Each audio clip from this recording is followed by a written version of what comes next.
नमस्कार, India voice देख रहे हैं आप। मैं हूं आपके साथ स्वीटी दीक्षित। बुलेटिन की शुरुआत करेंगे बड़ी खबर के साथ।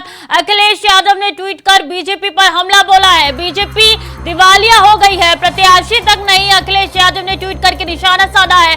दुनिया की सबसे बड़ी पार्टी का दावा करती है बीजेपी। बड़ी पार्टी का दावा करने वालों का दिवालियापन देखिए कि उनके पास चुनाव लड़ाने के लिए प्रत्याशी तक नहीं है। बीजेपी अपने कार्यकर्ताओं को टिकट ना देकर अपमान कर रही है। अखिलेश यादव का ये ट्वीट है।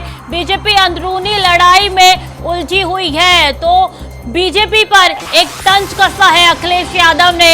और बता दें, ये तंज इसलिए है क्योंकि शाहजहांपुर से जो मेयर थी अर्चना वर्मा अब बीजेपी के खेमे में जा चुकी है, और इसी के मद्देनजर ये तंज जो है अखिलेश यादव ने कसा है। और जिस तरीके से तंज कस के उन्होंने कहा है कि अब बीजेपी के पास खुद उम्मीदवार और प्रत्याशी नहीं है जिससे वो किसी को खड़ा कर सके।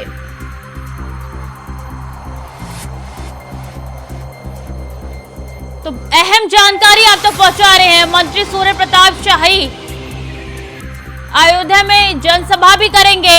तो देखिए, जहां एक तरफ अखिलेश यादव जहां एक तरफ निशाना साधे, तो दूसरी तरफ देखिए अब रन में उतर चुके हैं तमाम बीजेपी नेता। मंत्री हो, डिप्टी सीएम हो, मंत्री है, और ये तमाम बड़ी जानकारी आप तक पहुंचा रहे। बीजेपी आज से प्रचार अभियान शुरू करेगी। प्रचार अभियान में रवाना किया जाएगा विजय रथ। सीएम योगी आदित्यनाथ कई जिलों में करेंगे जनसभा को संबोधित।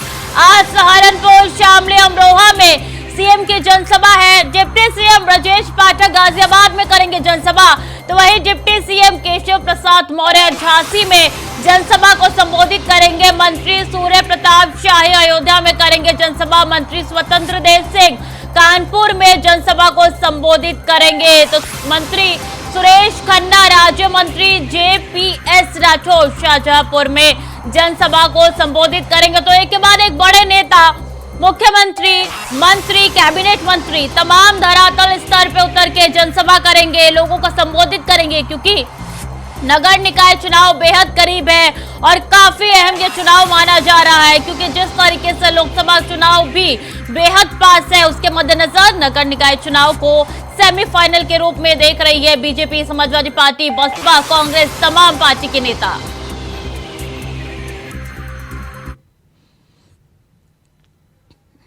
जारी जानकारी के साथ प्रियम पाठक जुड़ चुके हैं। प्रियम, देखिए, आज चाहे कैबिनेट मंत्री हो, सीएम हो, डिप्टी सीएम हो, हर कोई आज लोगों के बीच जाएंगे और जनसभा करेंगे।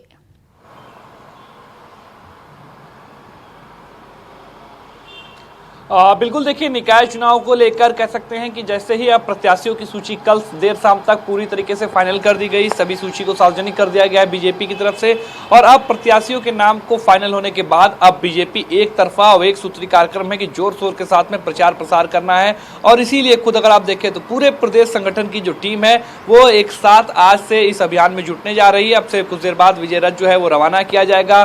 खुद सीएम योगी आदित्यनाथ 3 जगहों पर जो है वो आज रैली करते हुए नजर आएंगे। सहारनपुर है, अमरोहा है, वहां पर उनकी रैलियां होंगी। झांसी में केशव प्रसाद मौर्य रैली करते हुए नजर आएंगे। गाजियाबाद में ब्रजेश पाठक जो है वो मौजूद रहेंगे। तो इस तरीके से अलग अलग जिलों में सभी जगह पर एक साथ बीजेपी अब अपने प्रचार अभियान को धार देने जा रही है, और आज से इसकी शुरुआत होगी।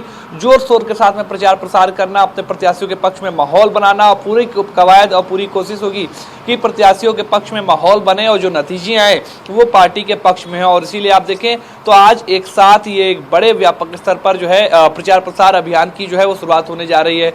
सबसे अधिक एक्टिव बीजेपी ही नजर आ रही है इस पूरे चुनाव के अंदर, जबकि अगर विपक्ष की बात करें, चाहे वो समाजवादी पार्टी हो, कांग्रेस हो, बसपा हो, वो सभी बीजेपी के मुकाबले काफी जो है वो पीछे हैं। प्रचार प्रसार का चाहे मामला हो, चाहे बैठकों का मामला रहा हो, रणनीतियों का मामला रहा हो, सभी चीजों में पीछे नजर आए हैं। जरूर आरोप जरूर समाजवादी पार्टी की तरफ से लगातार बीजेपी पर लगाए जाते रहे, लेकिन इन सब के बावजूद अगर आप देखें तो कहीं ना कहीं अभी भी जो विपक्ष है वो धरातल पर, जमीन पर नजर नहीं आ रहा है। केवल ट्वीट के जरिए आरोप लगाना या फिर मीडिया में आकर बाइट देना, इस तरह की चीजें आ रही, लेकिन प्रचार प्रसार होना, जो जमीन पर जाके जनसभाएं होनी, लोगों के साथ में संवाद करना, उनसे मिलना, उनसे रूबरू होना, उन चीजों में विपक्ष बीजेपी के मुकाबले काफी पीछे भी नजर आ रहा है।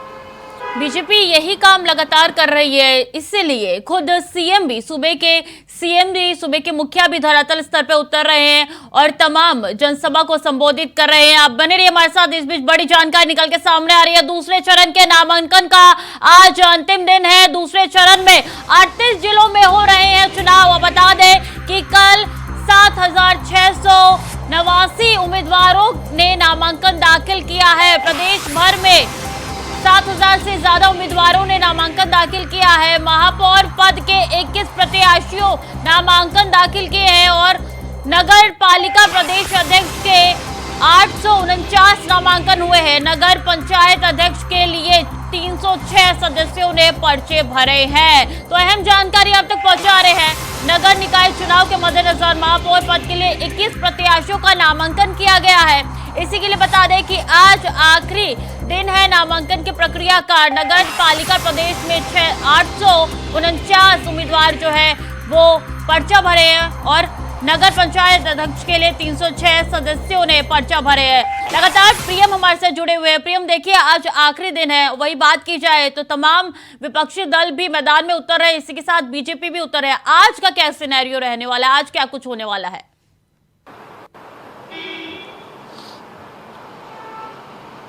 बिल्कुल, देखिए आज का दिन नामांकन के लिहाज से दूसरे चरण के काफ़ी अहम रहने वाला है, क्योंकि आज आखिरी दिन है जब दूसरे चरण के लिए प्रत्याशी जो है वो नामांकन कर सकते हैं। कल देर शाम बीजेपी ने अपने जो 7 नगर निगम थे उनके प्रत्याशियों की घोषणा करी, तो वो सभी आज नामांकन करेंगे अलग अलग जिलों के। और इसी के अलावा अन्य जो पदों के लिए जो प्रत्याशी हैं, जो इच्छुक हैं, वो आज नामांकन कर सकते हैं। आज दूसरे चरण के नामांकन के लिए अंतिम दिन है और इसीलिए कह सकते हैं आज का दिन नामांकन के लिए काफ़ी अहम है।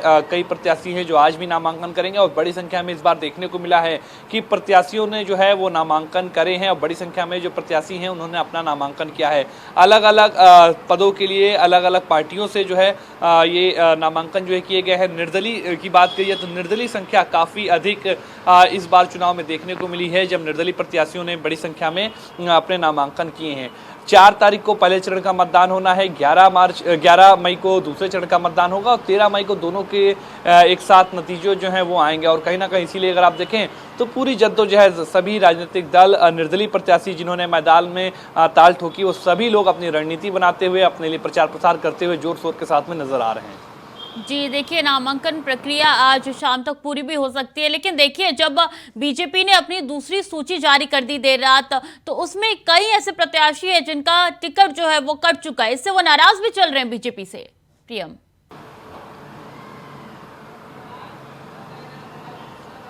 देखिए ये एक समान सी प्रक्रिया है और ये केवल बीजेपी नहीं, सभी पार्टियों में जो है वो देखने को मिलती है, चूंकि हर एक सीट पर बड़ी संख्या में दावेदार हैं और टिकट देना केवल एक को है। तो ऐसे में जाहिर सी बात है कि जो कार्यकर्ता, जो उसके समर्थक लंबे समय से पार्टी के लिए काम कर रहे हैं और जब उनको मौका नहीं मिलता है तो जाहिर सी बात है उनके अंदर निराशा होती है। कई बार बगावत भी जो है इसके लिए देखने को मिल जाती है। तो कहीं ना कहीं ये चीज़ें जरूर रही हैं, लेकिन शायद संगठन को सकुशल चलाना शायद इसी को कहते हैं कि जब आप सबको लेकर चल पाएं और सबको समझाएं कि किस तरीके से उनको आगे मौके दिए जाएंगे या किस तरीके से आप उनको बैलेंस करके चल पाएंगे। क्योंकि जाहिर सी बात है बीजेपी हर एक सीट पर आप देखें तो बड़े बड़े दावेदार जो है वो रहे हैं हर एक सीट को लेकर, और उसमें जब एक का नाम हुआ तो बाकी अन्य जो है काफ़ी नाराजगी उनके साफ तौर पर देखने को मिली। तो ऐसे में वो पार्टी के लिए खुद नुकसानदेह ना साबित हो, इस बात को कहीं ना कहीं बैलेंस करना पार्टी के लिए एक सबसे बड़ा चैलेंज रहता है जब इतनी बड़ी पार्टी हो। ठीक इसी तरीके से बगावती सुर कई बार जो है वो समाजवादी पार्टी में भी देखने को मिले, चूंकि उसमें भी कई ऐसी सीटें रही हैं जहां पर एक साथ कई जो दावेदार हैं वो रहे हैं, सभी दावेदार मजबूत रहे हैं, लेकिन पार्टी के लिए असमंजस की स्थिति होती है कि किस पर वो दांव लगाए या किसके साथ में वो जाएगी।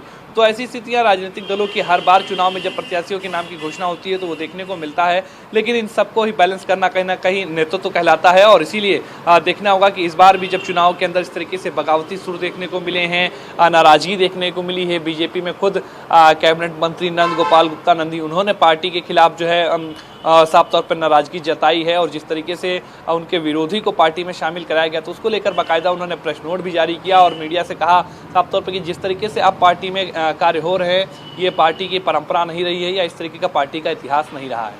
जी बिल्कुल, बहुत बहुत धन्यवाद प्रियम तमाम जानकारियों के लिए।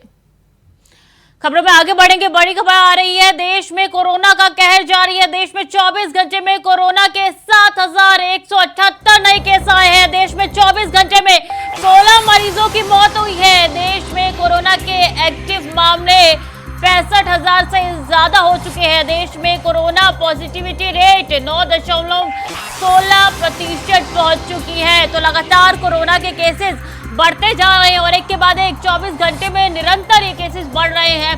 हर 24 घंटे में नए केस निकल के सामने आ रहे हैं और यही कारण है कि एक्टिव केसों की संख्या 65,000 के पार जा चुकी है। पॉजिटिविटी रेट की बात की जाए तो 9.16% तक हो चुका है पॉजिटिविटी रेट। तो अहम जानकारी आपके साथ साझा कर रहे हैं। कोरोना लगातार पांव पसारता जा रहा है और इसी के मद्देनजर तमाम राज्य अलर्ट मोड पर जा चुके हैं। कई ऐसे चीजें हैं जो निकल के सामने आ रही है क्योंकि नगर निकाय चुनाव भी है और ऐसे में जनसभाएं भी होंगी। उधर चारधाम यात्रा भी है उत्तराखंड में। तो कई अहम चीजें हो रही है लगातार तमाम राज्यों में। उसके मद्देनजर कोरोना को लेकर अलर्ट जारी कर दिया गया है और 24 घंटे में देखिए 16 मरीजों की मौत हो चुकी है। देश भर में कोरोना का कहर लगातार जारी है। बड़ी खबर आप तक पहुंचा रहे हैं। 24 घंटे में कोरोना के 7,000 से ज्यादा मामले आए हैं। 7,178 मामले सामने आए हैं कोरोना के।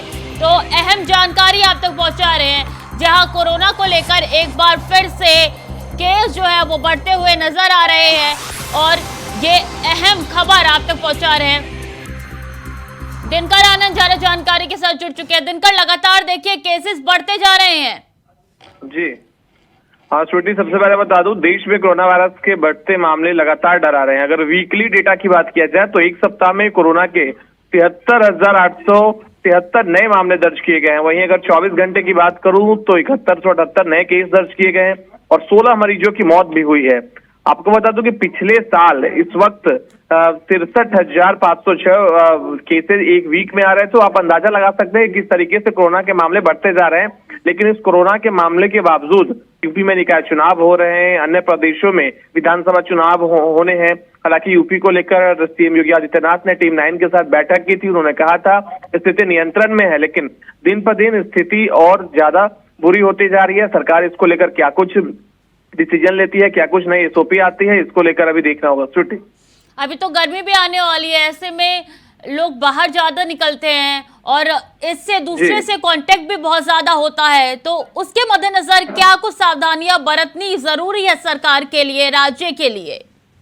जी सबसे जरूरी यहाँ पे ये हो जाता है, केंद्र सरकार और केंद्रीय स्वास्थ्य मंत्री मनसुख मंडाविया अगर एक पूरे नेशन के लिए अगर एक एसओपी या गाइडलाइन जारी कर देते हैं तो उस हिसाब से पूरे राज्यों में, हर प्रदेश में, हर जगहों पर वो गाइडलाइन फॉलो किया जाएगा। अगर राज्य सरकार अगर कोई गाइडलाइन जारी करती है वो सिर्फ उस राज्य को होगा, बाहर से कोई व्यक्ति आते हैं उनके लिए वो मान्य नहीं होगा, जब अंदर आएंगे फिर मान्य होगा। तो इस लिहाज से केंद्र सरकार को अलर्ट होने की जरूरत है।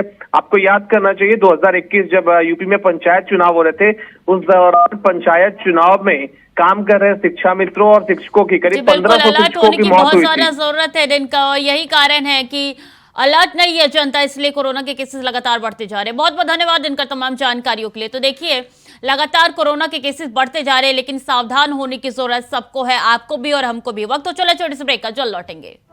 25 अप्रैल को केदारनाथ धाम के कपाट श्रद्धालुओं के लिए खोल दिए जाएंगे। सुबह केदारनाथ के रावल भीमा शंकर लिंग उखीमठ से केदारनाथ के लिए रवाना हो गए हैं। वहीं केदारनाथ की चल उत्सव विग्रह डोली रविवार को अपने अंतिम आबादी पड़ाव गौरीकुंड पहुंची, जहां पर गौरी माई मंदिर में डोली शाम के समय पहुंचेगी। ताजा जानकारी ली है हमारे संवाददाता अभय कैंतुरा ने। देखिए, आज यहाँ पर शुरू कर दी गई है और इस सबसे जो बड़ी बात है कि मौसम ने जिस प्रकार से इस बार ये कह सकते हैं कि अपने प्राकृतिक नज़ारे यहाँ पर दिखाए, सौंदर्य अपना दिखाया, तो उसमें हम दिखा सकते हैं, हमारे साथी दिखा रहे हैं कि किस तरीके से केदारनाथ की जो ये घाटी है इस समय ये पूरी तरीके से बर्फ से आच्छादित इस समय नजर आ रही है। सफेद चादर ओढ़े हुए इस समय नजर आ रही है। यानी जो पर्यटक श्रद्धालु यहाँ पर आएंगे उन्हें बर्फबारी का वो नज़ारा भी यहाँ पर देखने को मिलेगा केदारपुरी में, जिसके लिए वो लालायित यहाँ पर रहते हैं कि इस घाटी में आएंगे और यहाँ पर बर्फ का नज़ारा देखेंगे। मेरे पीछे यहाँ पर ये हेलीपैड है, जिस हेलीपैड पर श्रद्धालुओं के लगातार आने की जो सिलसिला है वो यहाँ पर जारी है। एक हेलीकॉप्टर आता है, दूसरा उठ के चल जाता है। इसी तरह से लगातार यहाँ पर श्रद्धालु पहुँच रहे हैं। जो पैदल मार्ग से जो घोड़े खच्चरों या पैदल से जो श्रद्धालु आ रहे हैं वो भी निरंतर यहाँ पर आने का सिलसिला उनका जारी है जी। सुरक्षा के लिहाज से देखें तो ITBP के जवान यहाँ पर मौजूद हैं, उत्तराखंड पुलिस के जवान यहाँ पर मौजूद हैं और सबसे बड़ी बात है कि जिस तरह की व्यवस्था यहाँ पर होनी चाहिए थी उन व्यवस्थाओं को और चाक चौबंद बनाने का काम प्रशासन की तरफ से किया जा रहा है। श्रद्धालु लगातार यहाँ पर पहुँच रहे हैं और अभी भी ये कह सकते हैं कि व्यवस्थाएं इस बदले हुए मौसम के चलते उतनी यहाँ पर उपलब्ध नहीं हो पा रही है, वो चीजें यहाँ पर देखने को नहीं मिल पा रही है जो अक्सर चारधाम की तैयारियों से पहले यहाँ पर होनी चाहिए थी। और उसके पीछे की वजह यही मानी जा रही है कि जो मौसम खराब हुआ है, लगातार इस घाटी में मौसम बदलता रहा है। बर्फबारी कल भी देर शाम तक यहाँ पर बर्फबारी होती रही और उसके चलते जो व्यवस्था यहाँ पर होनी चाहिए थी वो पूरी नहीं यहाँ पर हो पाई। लेकिन अभी भी ये कह सकते हैं कि जो श्रद्धालुओं सिलसिला आने का सिलसिला वो लगातार जारी है और ये कह सकता है कि कल सुबह जो केदारनाथ धाम के जो कपाट होंगे 6:10 पर श्रद्धालुओं के लिए विधि विधान के साथ यहाँ पर खोले जाएंगे और उस समय स्वयं सूबे के जो मुख्यमंत्री पुष्कर सिंह धामी वो यहाँ पर मौजूद रहेंगे। वो भी और कपाट की जो प्रक्रिया खुलने की जो प्रक्रिया उस दौरान यहाँ पर रहेंगे। उनके द्वारा पहली पूजा यहाँ पर की जाएगी। कई जो क्षेत्रीय जो जनप्रतिनिधि लोग होंगे वो यहाँ पर होंगे और हजारों की संख्या में जो श्रद्धालु इस समय कह सकते हैं कि रास्ते में हैं, जो आज देर शाम तक यहाँ पर पहुँचेंगे वो भी यहाँ पर पहुँच जाएंगे। केदारनाथ की जो पंचमुखी जो डोली है वो आज शाम 5 बजे तक अपने अंतिम पड़ाव यानी गौरीकुंड से यहाँ केदारनाथ धाम में पहुँच जाएगी और कल सुबह जैसे ही खुलने की शुरुआत होगी, कपाट खुलने की शुरुआत होगी, वो यहाँ पर उसमें उस डोली में अंदर उसको डोली को अंदर ले जाने का काम यहाँ पर किया जाएगा। इसके अलावा अगर सीधे तौर पर श्रद्धालुओं को उत्साह की बात करते हैं तो श्रद्धालु निरंतर यहाँ पर पहुँच रहे हैं। कुछ घोड़े खच्चरों के माध्यम से यहाँ पर पहुँच रहे हैं, कुछ पैदल रास्तों से यहाँ पर आ रहे हैं और उनका एक उत्साह और यहाँ पर देखने को मिल रहा है क्योंकि जिस तरीके से प्रकृति ने अपने नज़ारे यहाँ पर दिखाए हैं, बर्फबारी जिस तरीके से यहाँ पर हुई है तो ऐसे में समझा जा सकता है कि जो श्रद्धालु यहाँ पर आ रहे हैं उनकी मनोकामनाएं पूर्ण होंगी। साथ ही साथ तो प्रकृति को अद्भुत और उत्तराखंड की उस प्राकृतिक सौंदर्य के नज़ारे भी अपने मनों में कैद करते हुए यहाँ पर जाएंगे। जी अबे आपके पीछे अगर कुछ श्रद्धालु हो तो उनसे बात करने की कोशिश करिए और उनसे जानिए कि उनके अंदर कितना उत्साह है चारधाम यात्रा को लेकर, केदारनाथ के कल कपाट खुलने को लेकर कि एक तरफ मौसम का ये विकराल रूप बर्फबारी देखने को मिल रहा है, इस बीच श्रद्धालुओं में कैसा उत्साह है। देखिए श्रद्धालुओं का उत्साह आप अंदाजा लगा सकते हैं। अभी फिलहाल ये समझा जा सकता है कि जो श्रद्धालु पैदल मार्ग से लौट कर आ रहे हैं वो इस कंडीशन में नहीं है, आप बोलना अभी नहीं चाहते। उनका कहना है कि पहले वो थोड़ा आराम करेंगे, मंदिर में दर्शन करेंगे और उसके बाद अपने लिए वो व्यवस्था यहाँ पर ढूंढेंगे क्योंकि अभी भी ये कह सकते हैं कि जो यात्रा है वो यात्रा कल से विधिवत रूप से यहाँ पर कपाट खुलने के साथ यहाँ पर शुरू हो जाएगी। ऐसे में जो बर्फबारी यहाँ पर पिछले दिनों हुई है उसके चलते वो व्यवस्था यहाँ पर पूरी नहीं जुट पाई थी तो थोड़ी बहुत परेशानियां श्रद्धालुओं यहाँ पर उठानी पड़ सकती है। लेकिन जितनी ये कह सकते हैं कि यात्रियों में जो उत्साह देखने को मिल रहा है वो रास्ते भर में ये कह सकते हैं कि जिस तरीके से श्रद्धालु यहाँ पर आ रहे थे उनका उत्साह चरम पर था और वो लोग सभी हैप्पीनेस यहाँ पर नजर आते हैं और एक जो यात्रा को लेकर उत्साह होना चाहिए था क्योंकि उत्तराखंड की चारधाम यात्रा अपने आप में एक पौराणिक और पवित्र यात्रा यहाँ पर कही जाती है, मनोकामना पूर्ण करने वाली यात्रा यहाँ पर कही जाती है। तो ऐसे में समझा जा सकता है कि लगातार श्रद्धालु यहाँ पर पहुँच रहे हैं और उन श्रद्धालुओं के जो पहुँचने की संख्या है उसमें लगातार इजाफा हो रहा है। अब देखना ये होगा मंदिर प्रशासन और जिला प्रशासन के लिए कि किस तरीके से इन यात्रियों के लिए व्यवस्थाएं जुटा पाता है। और सबसे बड़ी बात है कि जब कपाट खुलने की जब प्रक्रिया शुरू होगी तो ऐसे में जो लाखों श्रद्धालु यहाँ पर पहुंचेंगे उनके लिए क्या पूरी तरीके से व्यवस्थाएं जुट पाती है या नहीं जुट पाती है। उत्तराखंड की जो चारधाम यात्रा है, गंगोत्री और यमुनोत्री धाम के कपाट 22 तारीख को अक्षय तृतीया के अवसर पर खुल चुके हैं। वहाँ पर यात्रा विधिवत रूप से चलने लगी है, लेकिन जो चुनौती होगी वो केदारनाथ धाम की यात्रा को लेकर प्रशासन के सामने यहाँ पर होगी क्योंकि जिस तरीके से अगले एक सप्ताह तक मौसम विभाग ने लगातार मौसम बदलने की बात यहाँ पर कही है, बारिश और बर्फबारी की आशंका मौसम विभाग ने यहाँ पर जताई। तो ऐसे में इस धाम में केदारपुरी धाम में वो व्यवस्था उन यात्रियों के लिए जुटाना प्रशासन के लिए सबसे बड़ी चुनौती यहाँ पर होगी। और जिस प्रकार से श्रद्धालु केदारनाथ धाम में अभी तक अपना आने के लिए अपना रजिस्ट्रेशन करा चुके हैं तो उसके से ये कहा जा सकता है कि अगर अभी उस संख्या को रोका नहीं गया तो फिर आने वाले दिनों में इतनी भीड़ इस धाम में यहाँ पर पहुंच पाएगी जिसके लिए प्रशासन के लिए जो व्यवस्थाएं होंगी वो यहाँ पर माकूल नहीं नजर पाएंगे। और हमारे साथ एक श्रद्धालु हैं जो इस समय केदारनाथ धाम पहुंचे, उनसे बातचीत करते हैं। सर नाम बता दीजिएगा। मेरा नाम राहुल मुदगल है, मैं आगरा से आया हूँ। दादा आप पूरे रास्ते आए हैं, किस तरह की व्यवस्थाएं आपने देखी, क्या लगता है व्यवस्थाएं पूरी तो नहीं कह सकते आप इनको क्योंकि गौरीकुंड में रूम नहीं मिल रहे हैं। काफ़ी लोग ऑन रोड रात भर इंतजार किए हैं बैठ के, मैं प्रशासन से यही कहूँगा कि कम से कम सोने का इंतजाम करें, क्योंकि इतनी सर्दी में रात में आदमी नहीं रुक सकता है बाहर। क्या और व्यवस्थाएं भी आपको रास्ते में आज जब आते हुए देखे? क्या पानी की व्यवस्थाएं या रुकने के लिए कुछ ऐसे जो सेटअप पॉइंट बने हुए? देखे हुए थे सेटअप पॉइंट में, देखिए मेडिकल इमरजेंसी कुछ भी नहीं है। अगर किसी को दर्द भी है ना तो सिंगल आपको पेन किलर भी नहीं मिल रहा है रास्ते में। Even I am suffering from sacroiliitis, फिर भी मेरे को ना एक पेन किलर नहीं मिला। सर आप बताइएगा, आप कहाँ से आए ना? मैं ये गुजरात अंकलेश्वर से आया हूँ। सत्येंद्र शुक्ला नाम है मेरा, और मैं पहली बार आया हूँ।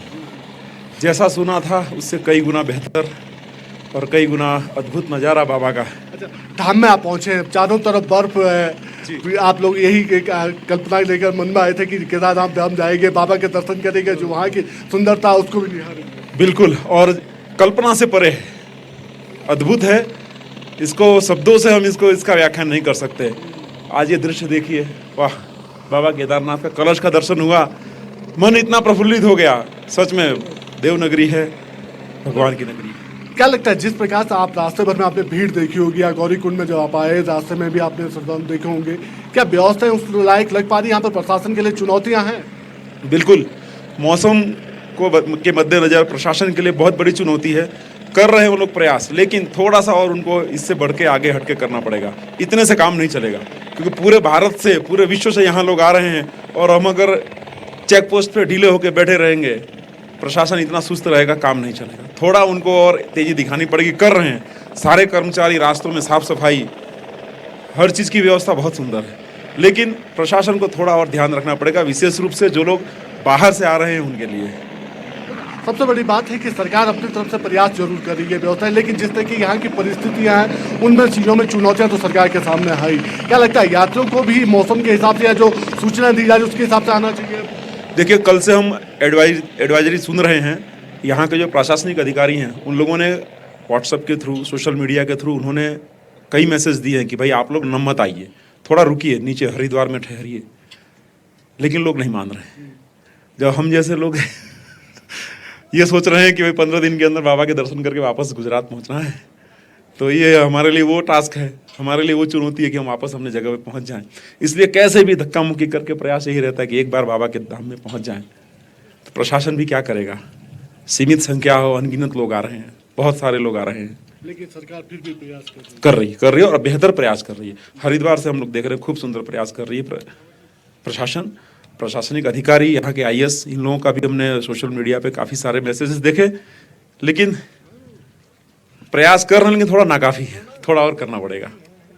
बिल्कुल, सरकार अपना स्तर पर प्रयास कर रही है। अब जरूरत इस बात की भी है कि जो सरकार की तरफ से एडवाइजरी जारी की जा रही है उस एडवाइजरी का पालन श्रद्धालुओं को भी करना होगा, क्योंकि सबसे बड़ी बात है कि केदारपुरी में जो परिस्थितियां बनती है, खासतौर पर जो अचानक यहाँ मौसम बदलता है, और उस मौसम बदलने के बाद जो यहाँ के हालात होते हैं उन हालातों से निपटना भी अपने आप में एक बड़ी चुनौती होती है। तो ऐसे में प्रशासन की तैयारियां तो अपने स्तर पर जारी है, लेकिन जिस प्रकार से तैयारियां पूर्व में की जानी चाहिए थी, मंदिर समिति की तरफ से जो तैयारियां यहाँ पर की जानी चाहिए, उन तैयारियों पे उतना असर यहाँ पर देखने को नहीं मिला। लेकिन ये कह सकते हैं कि जब बाबा केदार के कपाट यहाँ पर खुलेंगे और जब श्रद्धालु यहाँ पर आएंगे तो कम से कम इस प्रकृति के जो अद्भुत नजारे हैं, प्राकृतिक सौंदर्य जो यहाँ का है, उस सौंदर्य को देख के अभिभूत जरूर यहाँ पर होंगे। जी, तो सीधे केदारनाथ धाम से आप हमारे संवाददाता अभय कैंतुरा की रिपोर्ट देख रहे थे कि किस तरीके से वहां पे क्या तैयारी है, किस तरीके से सुगम तैयारी की गई है, और आपने देखा कि बर्फ के चादर से पूरा केदारनाथ धाम ढका हुआ है। तो हम ऐसी ही खबरें लगातार आप तक पहुंचाते रहेंगे, चार धाम यात्रा से जुड़ी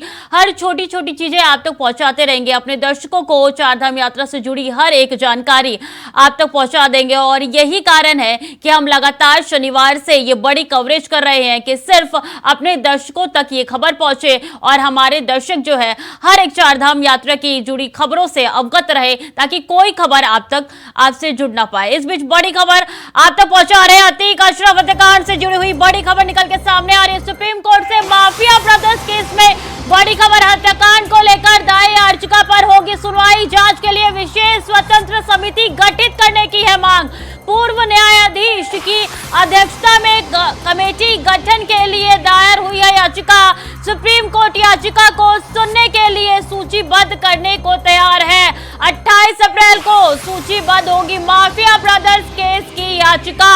तो बड़ी जानकारी आप तक पहुंचा रहे हैं। माफिया ब्रदर्स के हत्याकांड से जुड़ी हुई कि पूर्व न्यायाधीश की अध्यक्षता में कमेटी गठन के लिए दायर हुई है याचिका और सुप्रीम कोर्ट याचिका को सुनने के लिए सूचीबद्ध करने को तैयार है।